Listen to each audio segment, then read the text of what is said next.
بسم اللہ الرحمن الرحیم فاللہ خیر حافظا وهو ارحم الراحمین۔ اللہ رب العزت فرماتے ہیں کہ اللہ کی ذات سب سے بہتر حفاظت فرمانے والی ہے۔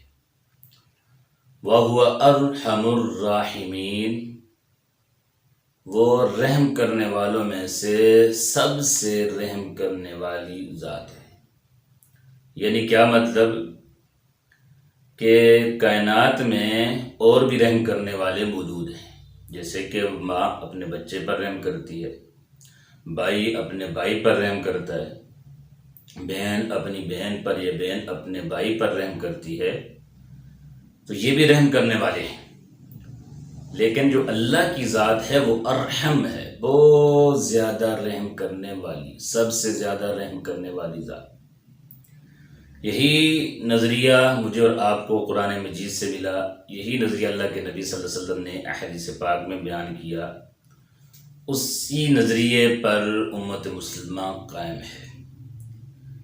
لیکن ناظرین آپ دیکھیں مرزا محمد علی جہلمی کی ضد، اس کا عناد دیکھیں کہ ایک ضعیف احادیث جو کہ لوگوں میں مشہور ہو چکی ہے، اس کی رد میں ایسی بے ادبی سے اور ایسے عجیب انداز سے کام لے رہا ہے، اور بہت سی آیات کریمہ اور احادیث مبارکہ سے جو ایک نظریہ امت میں ہے اس کو رد کر رہا ہے، آپ دیکھ سکتے ہیں۔ آپ کی ڈاکٹرائن مان لی جائے کہ اللہ تعالیٰ ماں سے بھی زیادہ رحم کرنے والا ہے، تو پھر کبھی کسی ایسی عورت کو موت نہیں آنی چاہیے جس کے 4 چھوٹے چھوٹے بچے ہوں۔ پکی تو آڈے سارے بزرگوں کی کتاباں فارغ جے، میں تمہیں پریکٹیکل مثال دے، بتائیں مجھے ماں سے زیادہ پیار کرتا ہے جی، کس طرح دوزخ میں پھینکے گا؟ وہ دنیا میں وہ کر رہا ہے آپ کے ساتھ، ہزاروں عورتیں مار رہا ہے جن کے چھوٹے چھوٹے بچے ہیں۔ اب رحم کدھر گیا؟ اب رحم کدھر گیا؟ اب رحم کدھر گیا؟ آپ نے رحم کا کیا کانسیپٹ سمجھا ہوا ہے؟ وہ ایک بوڑھی دادی اماں ہے جو پسیج جائے گی؟ لا حول ولا قوت الا باللہ۔ اب یہاں پر دیکھیں کہ مرزا جہلمی ایک تو کہہ رہا ہے کہ کہاں گئی آپ کی کتابیں، اور آگے سے کہتا ہے یہ پھکی، یعنی الزامی جواب ہے میری طرف سے، حالانکہ اللہ کا قرآن کہتا ہے اللہ سب سے زیادہ رحم فرمانے والے، اللہ کے نبی کی حدیث کہتی ہیں اللہ کی ذات سب سے زیادہ رحم فرمانے والی ذات ہے۔ اس کی مثال اللہ رب العزت نے قرآن مجید میں حضرت ایوب علیہ السلام کا ذکر کیا، ان کی دعا کو ذکر کیا۔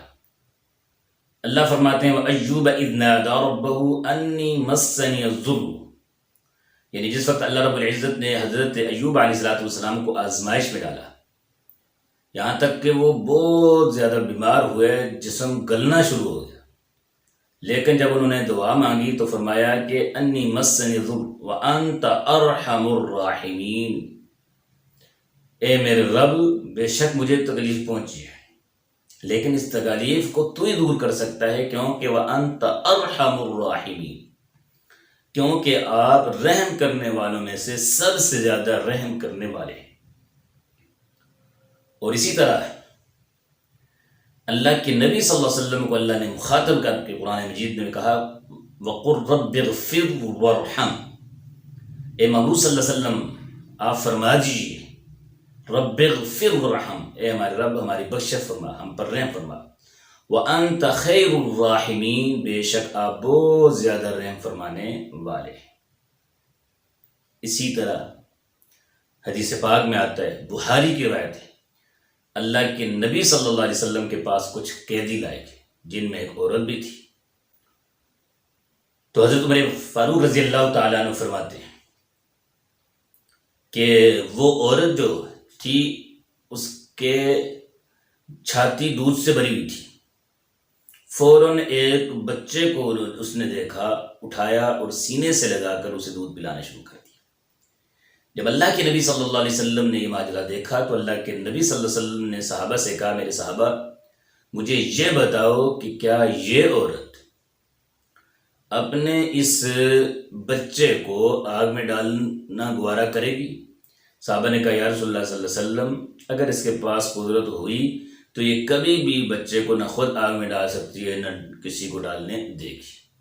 اللہ کے نبی نے اس موقع پر کہا، بخاری کی روایت ہے، اللہ ارحم بعبادہ من ہذہ بولدہا، جتنا یہ عورت اس بچے پر رحم کر رہے ہیں اللہ کی ذات اس سے بھی زیادہ اپنے بندوں پر مہربان ہے۔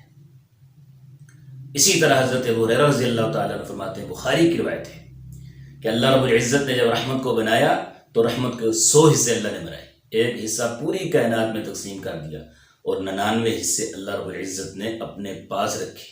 اور پھر اللہ کے نبی نے مثال دے کر فرمایا کہ اگر ایک گھوڑا اپنے پاؤں سے اپنے بچے کو یعنی بچاتا ہے کہ کہیں میرے پاؤں کے نیچے نہ آ جائے، تو اللہ کے نبی نے فرمایا یہ اسی رحمت کا ہی حصے میں سے ایک حصہ ہے جو اللہ نے دنیا میں تقسیم کیا تھا۔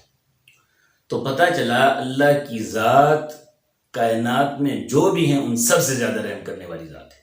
لیکن پھر سوال وہی ذہن میں آئے گا جیسا کہ مرزا جیلمی نے آپ لوگوں کے ذہن میں ڈال دیا، تو پھر اللہ رب العزت کسی کو جہنم میں نہ ڈالیں؟ تو اس کا جواب یہ ہے کہ ان اللہ لا یخلف المیعاد، اللہ اپنے وعدے کی مخالفت بھی نہیں کرتے۔ اللہ غفور ہیں، اللہ رحیم ہیں، اللہ کے کریم ہونے میں کوئی شک نہیں ہے، لیکن اللہ اپنے وعدے کی مخالفت بھی نہیں کرتے۔ اللہ نے وعدہ کیا ہوا ہے کہ مومن کو جنت دوں گا، میں کافروں کو جہنم میں ڈالوں گا۔ اور اسی طرح یہ بھی یاد رکھ لیں، ایک مومن کو اگر اللہ رب العزت سزا کے طور پر جہنم میں ڈال بھی دیں گے نا، تو وہ اس لیے ڈالیں گے تزکیے کے لیے، پاک ہونے کے لیے، صاف ہونے کے لیے۔ یہ اللہ کی رحمت کے تقاضوں میں سے ایک تقاضا ہے۔ اللہ رب العزت ہم سب کو ان عقائد، ان نظریات کی سمجھ نصیب فرمائے۔ اللہ ان باطل عقائد اور نظریات رکھنے والوں لوگوں کے شر سے اللہ ہم سب کی حفاظت فرمائے۔